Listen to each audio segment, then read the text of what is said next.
Here are the 20 best Fortnite tips to help you fight like a pro, and most importantly, they will help you win fights more easily. The thing is, anyone can fight like a pro. All you need to know is what to do. And in this video, I will share with you the most important and unique Fortnite tips that will help you fight like a pro. If you watch this video all the way through, I guarantee that you will learn something. But without any further ado, let's get started! First, you need to let go of your ego. If your ego is so high that you don't allow yourself to play certain game modes because it seems too challenging, then you're thinking way too hard. You should be comfortable playing a game even if it might shatter your ego. Once you let go of your ego and just practice, you'll find yourself getting better way faster. Practice without audio. What I'm about to say may seem weird, but sometimes it's way better for you to practice without audio. Let's say you're in the middle of a fight, right? And everything's going good, you're about to win, and then everything just gets really loud. There's a third party, superhero mythics, guns being spammed, you're in storm, there's a boss battle going on, and let's say all these things are happening at once. You won't even be able to hear. If you're like me and you depend on sound cues to get stuff done, it's even worse. If you turn your audio down, you'll now realize that you have to depend on visual cues. And the more you build and practice without audio and creative means the more you have to depend on visual cues. And when you start off, it's gonna feel weird, I'm not gonna lie. And that's only because you're used to getting confirmation from the sounds of the game. And when I say sounds, I'm talking about everything, like being selected, confirmed, edited, resetted, all of that. And when you don't hear it, you feel like you did something wrong or there's something missing. Now think about when you're playing Zone Wars or Comp. These two specific things are really loud and you can't hear as much. And the fact that you can't read visual cues that well could be holding you back.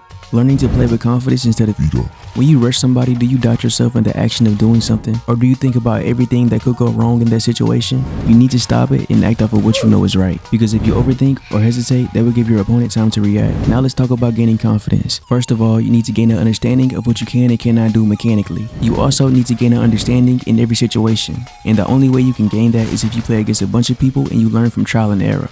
But most importantly, you want to take notes. You could watch a tutorial and gain an idea of what you should and shouldn't do, but I recommend you to get your experience from playing the actual game.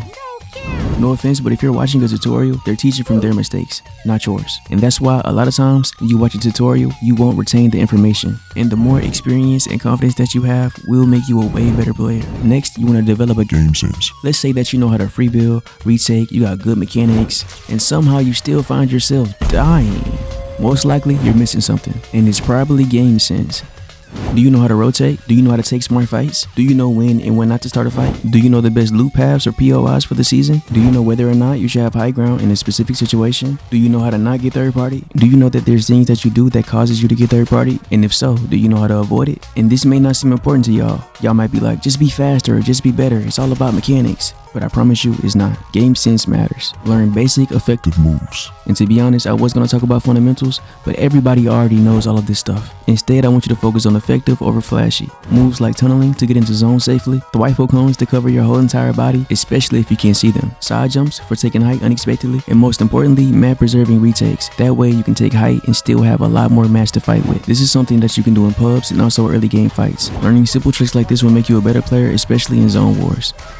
Learn where to stand in your own box. Standing in the center of your box will always get you coned. This is a very common mistake. Also, if you're standing in the middle of your box while trying to make a play, most likely you will get shot. What you want to do is stand on the left side of your box. If you're trying to make an edit and you're already on the left side of your box, you will automatically have the right hand peek. And that way you also cannot get coned. Next is awareness. You want to always pay attention to where they are and where they're going to. It may seem like you don't have time, but you have time to check. Just pay attention. Are they trying to face builds into your box? Are they trying to pickaxe bait you? You want to actually take your time to see what they're doing while they rush you.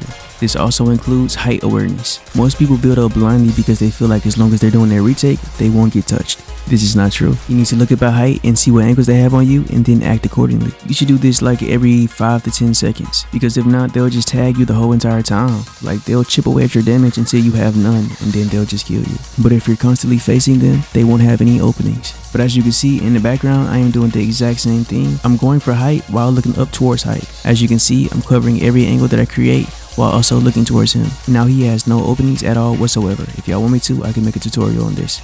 Next up is exit piece. Basically every single time when you get close to a box, you want to build everything before the other person can. You want to claim all the empty spaces before they can. And you can also do this when they're outside of the box. Most importantly, you want to have the center wall. That way you can always have a backup plan. And that way no matter what happens, you can always cover yourself up. You want to make sure you have a wall in between you and your opponent. Basically between the point that you're attacking from. Learn how to pre-piece. You want to make sure that you set up traps for your opponent to go into. And the trick to doing this is to make sure you set them up early, like right in the beginning of the fight. The more builds you place in the beginning of the fight, the fewer options they'll have. And then when they're on their way out, most likely they'll run into your builds. Pickaxe and build baits. The most easiest people to bait are insta editors. Once you drop on their wall, they'll make an edit on you. And when this happens, most likely you'll get the first tag. The most common way to bait somebody into an insta edit is a pickaxe bait. All you have to do is swing your pickaxe once and then pull out your shotgun. Most likely they'll insta edit and then you can get a free tag or the kill. Next is a build bait. Basically you want to make a fake box out to the left or right and then go back into your old box and then make an edit play. Most people won't expect this. It's very shifty and in most cases you can get a free shot off without taking damage. Use right hand windows. I talked about this in my last video and basically it's all about making the edit on your opponent without getting shot back. The video is at the top right. The only issue is desync, and in order to avoid this you have to run into the window. And to make it even more simpler, you have to run from behind the part of the wall that's covered into the window and then back. Never edit with your body already in the window. Even if you manage to hide your body in time, you will still get shot. In the background you can see me using it, and this is how you would practice it. And this is what it would look like from their perspective. You're barely visible. Start off fights correctly. And I cannot stress this enough. If you're the type to run up to a box with your pickaxe out and without building, just stop it. I know for a fact that some people do this to get in, but if you're trying to start off the fight like this is not right. Instead, you want to do this. I want you to tell me if you notice anything. You see all these builds all around? I put builds all over the box, right? We got builds in here, a cone right there, a wall. Most importantly, I have a wall in between. I can edit and shoot the wall from a safe spot. But what makes this so different from the first approach? You don't think there's a difference? Let me explain. We first approach the box using exit piece, placing every build. Then we use pre-piece to cover an exit, close enough an escape route. And then we claim the center wall, aka the centerpiece. Now you have coverage, a trap, and a backup. If you follow these 3 tips every single time, you cannot go wrong. And I made it simple so you guys can remember. Bonus tips. You never want to get too comfortable and use your pickaxe mid-fight. I know that when people do this, they forget that they can get pre-fired. And it's so much easier to pre-fire somebody that's pickaxing the wall. You want to always use your weapons to break builds and not your pickaxe. Next up is counter damage and defensive healing. Knowing these 2 things are very important when it comes to fighting. Basically all you're doing is looking for new angles. Let's say somebody was right in front of your box. What you should do is attack from a different wall but from a safer edit. Remember, you're going for a tag. You're not trying to eliminate them. Now let's say that they're spraying you but in the area that you're currently in. What you should do is go into the next box over and then open up that wall. Now you have a right hand peek and they're fully exposed. This is the main way you want to handle most situations. Hey yo, don't forget to use code Frizzy3X in the Fortnite item shop. Thank you to anyone who ever used my code to begin with. I ain't gonna lie, there's a lot of y'all that use my code that don't say y'all do, but y'all actually do, and I love that. Practice map on the way soon, but let's get back to it. If you've been fighting somebody for a long time, do different edits. If not, you will be easy to kill. I've been seeing a lot of y'all do this, and I guess the problem is that you guys got way too comfortable. But that's only making you more predictable. Stop it. Replacing builds with a shotgun. If you didn't know, fresh builds do not start off at full HP, and it's like that no matter what type of material it is. You can take advantage of this by doing damage early on, like right after it gets placed. Now let's say you were trapped and somebody was editing the wall between you and them. All you have to do is look in this top left corner as soon as the wall is edited and then shoot. This works best with sentinels. But don't forget, your builds can also get shot out too, so be aware of that. Play a lot of reload, like a lot of reload. Rank reload. To be honest, playing regular rank is not enough. Of course, yeah, hitting a real is somewhat of a challenge, but majority of Battle Royale solo ranked is filled with bots. So most of the time, you're not getting that many real fights, and that also means that you're not getting any real practice in. In reload rank, you fight against more real people. And there's so many situations that you can't win unless you have a good reaction time. And there's so many back-to-back fights and unpredictable things that could happen. Let me remind you, it's all about encounters. Situations and encounters build experience. And most importantly, experience builds skill. And when you're playing reload ranked, it's okay to die. That's literally what the game mode is titled. Next up is mental practice, aka image training. I got this method from Goku, and essentially it's just shadow boxing. And if you don't know what shadow boxing is, basically it's when a boxer closes his eyes and then imagines himself in a fight. And I mean everything. Dodging, getting hit, punching, jabbing, step back, all the way up into the BAM!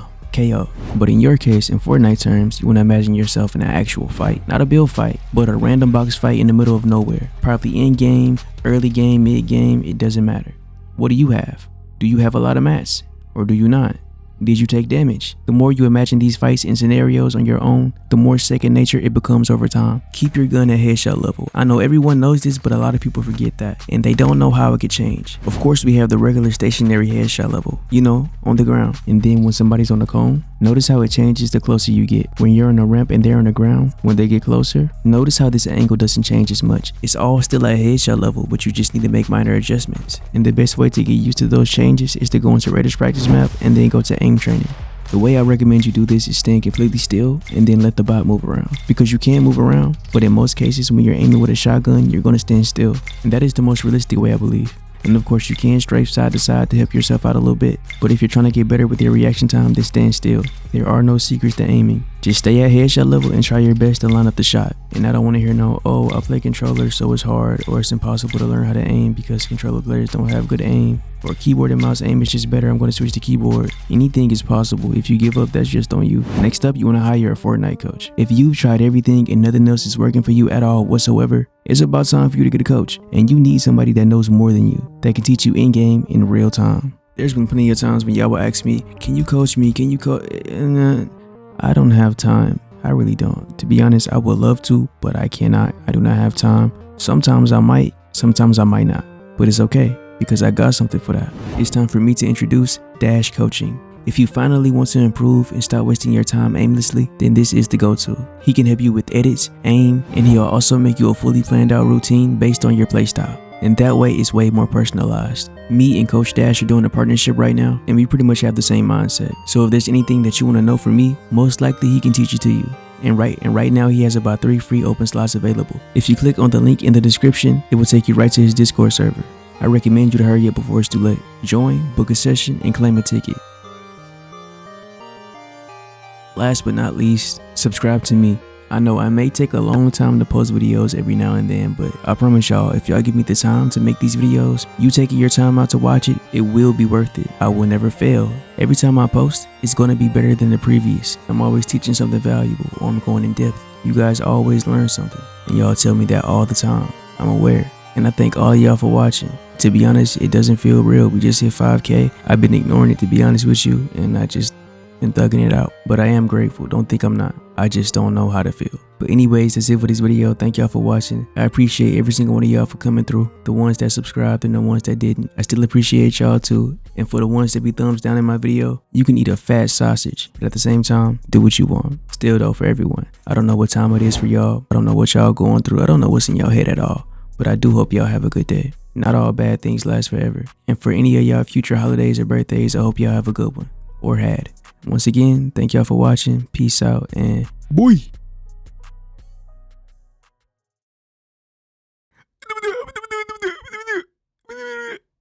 I'm Courage the Cowardly Dog.